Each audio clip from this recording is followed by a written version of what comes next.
नमस्कार, मैं Sonika Singh, director Yamini cultural institute. बहुत दिनों से मैंने कोई अपना वीडियो नहीं डाला है, शेयर किया है आप लोगों के साथ, लेकिन मैं बहुत कुछ कहना चाहती थी, बहुत कुछ आप लोगों से साझा करना चाहती थी।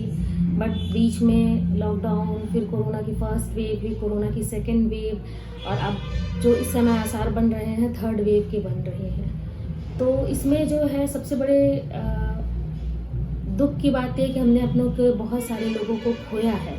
लेकिन इसका जो सबसे बड़ा रिजल्ट हमारे सामने जो आया है, सबसे दुखद रिजल्ट अब जो आ रहा है, एक ये है कि आगे की चीज़ों से हम कैसे लड़ें, कैसे उभरें उन चीज़ों से जो समस्याएं हमें अब आगे आने वाली हैं, जो पुरानी वेव की वजह से हम झेल रहे थे और झेल रहे हैं।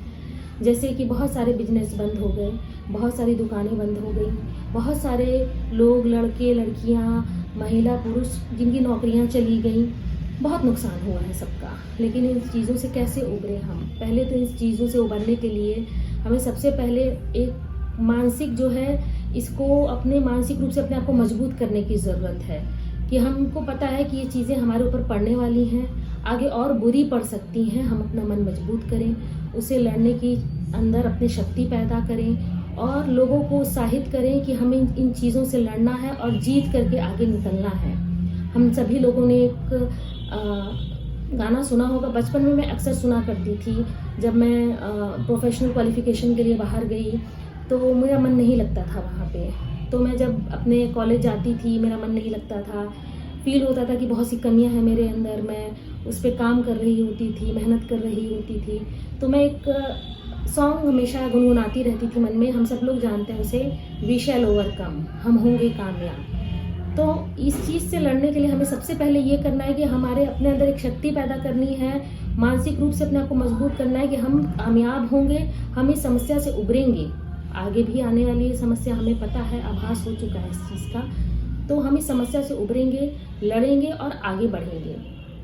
दूसरी तरफ हमारा जो समाज सबसे बड़ी समस्या से इस वक्त जूझ रहा है, अनएम्प्लॉयमेंट। नौकरियां चली गई हैं, बिजनेस बंद हो गए हैं, दुकानें बंद हो गई हैं, नौकरियों से प्राइवेट चाहे वो कंपनीज़ हैं, बहुत से लोगों को उसमें से हटाया गया है क्योंकि कंपनियां घाटे में चल रही हैं, उनके पास फंड नहीं है देने के लिए। मेरे पास अक्सर बहुत सारे लोग आते हैं जो स्कूल में टीचर थे, लेकिन उनका जो है स्कूल से उनको अभी तक बुलाया नहीं गया है वापस, कुछ लोगों को निकाला गया है, बहुत बुरी स्थिति चल रही है।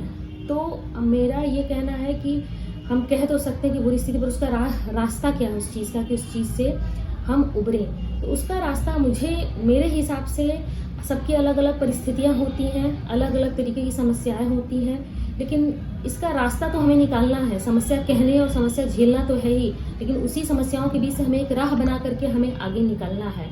तो मेरा एक जो अपना ओपिनियन इस चीज़ से जुड़ करके मेरा जो है वो ये है कि हम जो है एक चीज़ को पकड़ करके रो करके ज़िंदगी नहीं बिता सकते। हमें दुर्घटनाएं और हम अपनों को खोते हैं, अपने जानने वालों को खोते हैं, लेकिन ज़िंदगी जीते हैं, आगे चलते हैं, दुखी होके जीते हैं। पुरानी चीज़ें याद आती हैं, दुखी होके जीते हैं, लेकिन आगे तो बढ़ते हैं, फिर धीरे धीरे उसमें ढल जाते हैं। हर किसी के साथ इस तरह की परिस्थितियाँ आती हैं, वो आगे बढ़ता है। तो हमें इन समस्याओं के साथ आगे बढ़ना है, आगे जीना है, आगे बढ़ना है, लोगों को लेके चलना है। तो हम सिर्फ एक चीज़ के पीछे ना भागे कि हमको नौकरी मेरी चली गई, मैं स्कूल में टीचर था या मैं स्कूल में टीचर थी, मेरी नौकरी चली गई, अब मैं क्या करूं? अब तो मैं बेरोजगार हो गई। स्कूल्स तो खुल रहे हैं, फिर लॉकडाउन हो रहा है, फिर बंद हो जा रहे हैं, फिर माहौल ख़राब हो रहा है, फिर स्कूल में बच्चों के लिए बंद हो जा रहा है, टीचर्स के लिए भी बीच बीच में बंद हो जा रहा है, सैलरी हमारी कट जा रही है, या फिर हम दूसरी दुकान पे, हमारे यहाँ कस्टमर नहीं आ रहे हैं, हमारी कपड़े की दुकान थी, हमारा खर्चा ही नहीं निकल पा रहा है। हम जानते हैं इस तरह की समस्याएं, और भी बहुत सारी समस्याएं मेरे खुद के साथ हैं। लॉकडाउन लगता है, संस्था जो है, बच्चे नहीं आते हैं, बड़ी मुश्किल से हम लोग चीज़ों को खींचते हैं, लेकिन फिर भी मैं ये बात कह रही हूँ कि उसी के बीच में से हमको रास्ता निकालना है, आगे चीज़ें नई चीज़ों को सीखना है, उसमें से आगे बढ़ना है। क्योंकि मैं संगीत के क्षेत्र से जुड़ी हुई हूँ, तो मैं इतना जानती हूँ कि हमें लगता है कि हम इस क्षेत्र में हम अपना भविष्य, लोग के सोचते हैं कि हम अपने बच्चों को ये हॉबी के तौर पे करा रहे हैं, इसमें हम भविष्य बच्चों का नहीं बन पाएगा। इसके लिए अलग अलग कोर्सेज कराने की क्या ज़रूरत है?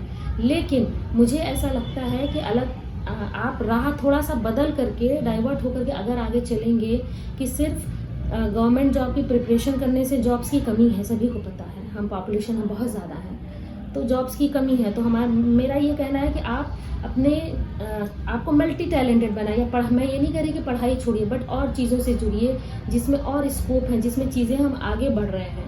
एक हम फैशन सेक्टर की ही बात कर लेते हैं, तो आज पुरानी चीज़ें हमारे फिर से फैशन हो गई हैं। किसी ज़माने में सिल्क की साड़ी फैशन में थी, कभी जॉर्जेट आ जाती है, कभी कुछ अलग आ जाता है, कभी कुछ अलग प्रिंट्स आ जाते हैं, कभी हम सूट पहनते थे, कभी स्लिम पैंट पहनते हैं, कभी बेल बॉटम वापस आ गया है। तो ये तो है ना कि जो चीज़ पुरानी हो गई वो ख़राब थोड़ी होती है, वो फिर से आती हैं। तो संगीत में हम क्लासिकल म्यूज़िक है, वो पुराना हो गया तो हमें इंटरेस्ट नहीं है, लेकिन वो फिर से आ रहा है। आप इसमें जुड़ें, इसके कोर्सेज़ को करें, आप डेफिनेटली इसमें इतना स्कोप है, आप अच्छे तरीके से आगे बढ़ सकते हैं। मैं खुद एक MBA कर रखा है, मैंने बिजनेस मैनेजमेंट की स्टडीज़ कर रखी है, बट मैं संगीत से क्षेत्र से आके जुड़ी हुई हूँ, क्योंकि मुझे पता है कि इसमें स्कोप है अच्छा खासा। मैं आगे बढ़ रही हूँ, हर कोई आगे बढ़ रहा है, इससे जो जुड़े हुए लोग हैं वो आगे बढ़ रहे हैं। बट सही राह चुनने की ज़रूरत है कि हम किस तरीके से, किस राह को पकड़ करके कैसे आगे बढ़ सकते हैं और उसमें हमारे स्कोप क्या हो सकता है। अभी आगे कुछ दिनों में फिर आपसे बात करूंगी, मैं फिर नए टॉपिक को लेकर के आऊँगी। नमस्कार।